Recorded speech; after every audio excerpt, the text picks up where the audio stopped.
Welcome to MWEB's Entrepreneur Zone. Today I've got Tyler B. Murphy from Sins of Style. Welcome, Tyler. Thanks. Tell us a little bit about your business. It's a tattoo shop in the city centre, or just like the East City. 6 of us tattooing there. We've been there like 2.5 years. We had another shop in town in Bree Street before that, and yeah.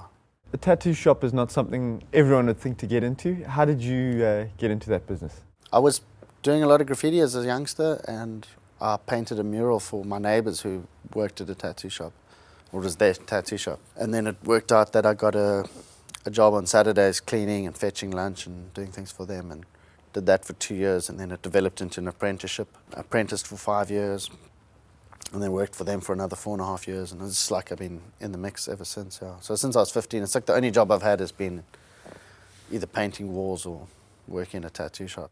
And I mean, you were telling me earlier that tattooing is an ancient art form, but it's kind of grown in popularity in the last few years in South Africa. Yeah, all over the world it's kind of peaking. It's the TV shows have had a lot to do with it, obviously, and it's exposing people's skills and also the possibilities, and people are starting to see individual artists and like seek them out and get work, especially from them. And that's how we structured our business, is that we were pretty much the first shop in the city that was strictly custom, and we wouldn't do a tattoo unless it was,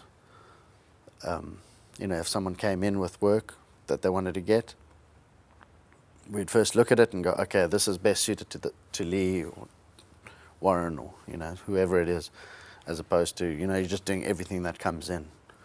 We sort of would separate and dictate who does what, so that the customer getting the best tattoo. And how do you get the word out there about your services? Well, it's a cool thing is that a tattoo lasts as long as you do. So if you do a good piece, everyone sees it. Everyone that knows this guy sees it, you know what I mean? And people are vain, people getting tattooed are vain, so they love to show it off. So, they do everything for you mostly. We're building a new website now, and there's a lot of action on Facebook. We advertise a lot like that, and, always posting new pictures. But basically it comes down, if you do good tattoos, people will see it and get more. And you have a shop. That's an interesting combination for something where it's, I presume, booking an appointment. What role does the shop play in the business? Everything is booked by appointment. You've got to come in and see it, We're going to open that up a little bit more now, getting it more, because there's more of us than there ever has been, so we're going to start opening that up. But we still like to book everything in person, so the people coming in see what they want to get, see what they already have, see which artist is best suited for it, and take it from there, So we try and make the shop as friendly as possible, and you can come hang out. You don't have to just come there to get tattooed. You can come just see what it is, And a lot of people, they'll visit a few times before they actually get tattooed. First time, they're just coming past, and they're like, oh, cool, I saw the shop, and I always wondered what was happening, and come in and look. And then the next time, they're like, oh, I got this idea, and they bring us a few pictures, they make an appointment, and then like the third time, they're in there, they're getting tattooed. And I presume there's a relationship that you build up with your clients. Yeah, totally, yeah. A lot of my favorite people are people I've tattooed, and I've known them for years, and they live like miles away, and they'll still, every chance they get days off, they're like, come hang out at the shop. And what's the demographic of people of the market? Well, we don't tattoo anybody under 18, so that's where it starts. Every time I open a new shop, or we change venues, I tattoo my mum first. So the first tattoo done in the shop is always on my mum, and she's in her 60s. So it's pretty much everybody that's got a bit of disposable income. Tyler, this is an art form for you. How have you turned that art form into a business? You get a lot more than you would realize, with the way we work, because we spend hours drawing, and you're only really paying once you actually start tattooing. So as long as it takes to draw and get the piece perfect, that's all on us. And part of a business is customer service. What happens when someone is potentially unhappy with what they've had done? Yeah, it's difficult for them to be unhappy, because it's such a, we're so thorough with figuring out what it is. And if I get that feeling that somebody is unsure, then we're like, cool, we're done for today. We'll book in another time in a week, because it could be this, it could be that, and you're not totally sure, we leave it for later, And we turn down a lot of work as well when people want stuff that's just never going to work, and just makes an ugly tattoo. And it's like, it's a weird thing, because the guy that isn't happy isn't going to come back, So you got to really keep on your game, because you know, like I say, everything, it's a permanent thing. It's going to be there forever. So you treat everything like, that's why also we pace ourselves. We don't try and cram in loads and loads of work all the time. You got everything you got to do slowly and properly. And someone was saying to me once, like, do you ever mess up tattoos? And I was like, well, have you ever put salt in your tea?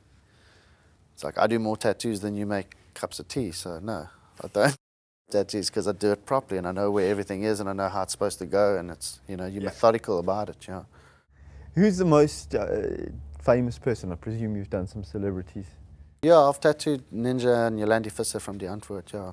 All the hand-poked prison-style tattoos, yeah. And is there a lot of pressure, because obviously that's a good opportunity to get your brand out there? Yeah, well the thing is, like, Ninja is a really good artist, so that a lot of this early stuff I was doing on him was referenced from prison gang stuff, and he was drawing everything with his left hand because he draws really well, and he wanted it kind of crude, so if he was drawing with his right hand, he couldn't get it looking naive enough, so he was drawing with his left hand. And I was just, you know, just referencing straight from what he had been drawing. With Die Antwoord and with their, you know, they're dipping in and out of all kinds of subcultures of what makes a South African, and these prison tattoos and that, and it's all this weird taboo stuff, but it's slowly coming out, you know, and it's quite interesting to see what's going to happen. I'm not totally comfortable with all of it, which is also quite fun because it means things are changing and things are happening. Do you see it as a growth market in South Africa? It'll grow to a point, but the customers are getting a lot more picky, you know, and they're wanting certain things. Online portfolios work kind of well in some ways because people get to choose from a lot of stuff without talking to anybody, you know, with very little effort of having to travel anywhere. They can just sit on their computer and look at people's work. But there is also a point of, I can sell a tattoo to somebody if they come into the shop and I can get in their head and see what they're talking about and thinking about and what other tattoos they have, and I can, you know, you can market yourself personally much better. This whole industry is very one-on-one, so digital media and stuff and advertising like that works to a point, but it's really comes down to, you know, how you doing? My name's Tyler, and we talk and we, you know, do a tattoo because you got to be right there. So, and yeah, and people are getting more fussy with what kind of art they want, and there are trends, and you got to be an artist to tattoo. It used to be you could just be a tough guy and learn how to tattoo. You know, now it's getting really, people are really specific about what they want, and if you're not blowing their mind, you're not going to be busy. Where do you get your inspiration from? I get inspired by a lot of stuff. Always looking at stuff on Instagram, other tattooers stuff. It can get too much if you're looking at too much of everybody else's stuff, but I like old things that have been around for a long time. I like a lot of Japanese art. I did a cover-up the other day.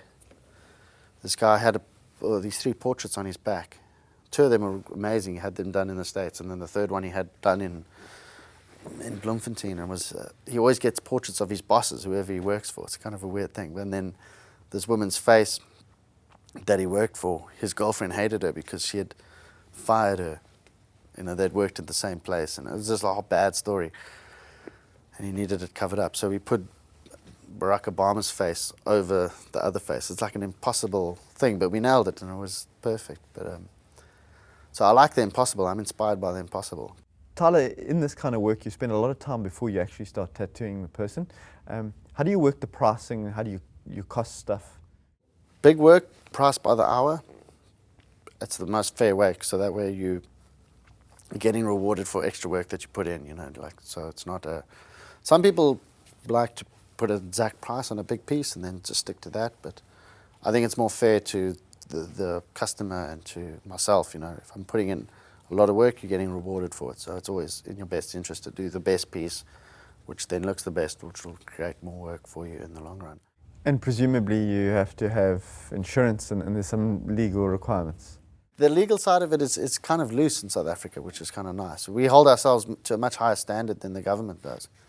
Overseas, it's different, you know. Overseas, there's a lot more stringent things. But I travel a lot and I see a lot of what's going on, and we keep up to date with a lot of things, you know. We've had, in the 90s when I was working, I remember a health inspector coming around and looking at, we had a UV cabinet, and they didn't even know what some of the stuff was. Like, oh, what's this for? What's this? And it's like, and they were the guys supposed to be coming there to police what we were doing, and we were doing things that they hadn't even heard of, you know, as far as keeping everything clean and safe. And presumably you have to keep up to date with the latest trends and technologies, and that requires international travel, and that's a big expense for you. It is, but yeah, you're able to recruit money as well, because you can work when you're traveling, so that works out cool. So it makes it easier to travel. And then a lot of people, Cape Town's a destination too, so a lot of international artists will come down here. And now every year we have the international convention, Cape Town International Convention. It's called SIX, Southern Ink Exposure, and that's brought a lot of attention to people. And then a lot of people will stay on for a few weeks and work and hang out. And so around January, that's like the best time of year for us, because there's loads of tattooers from all over.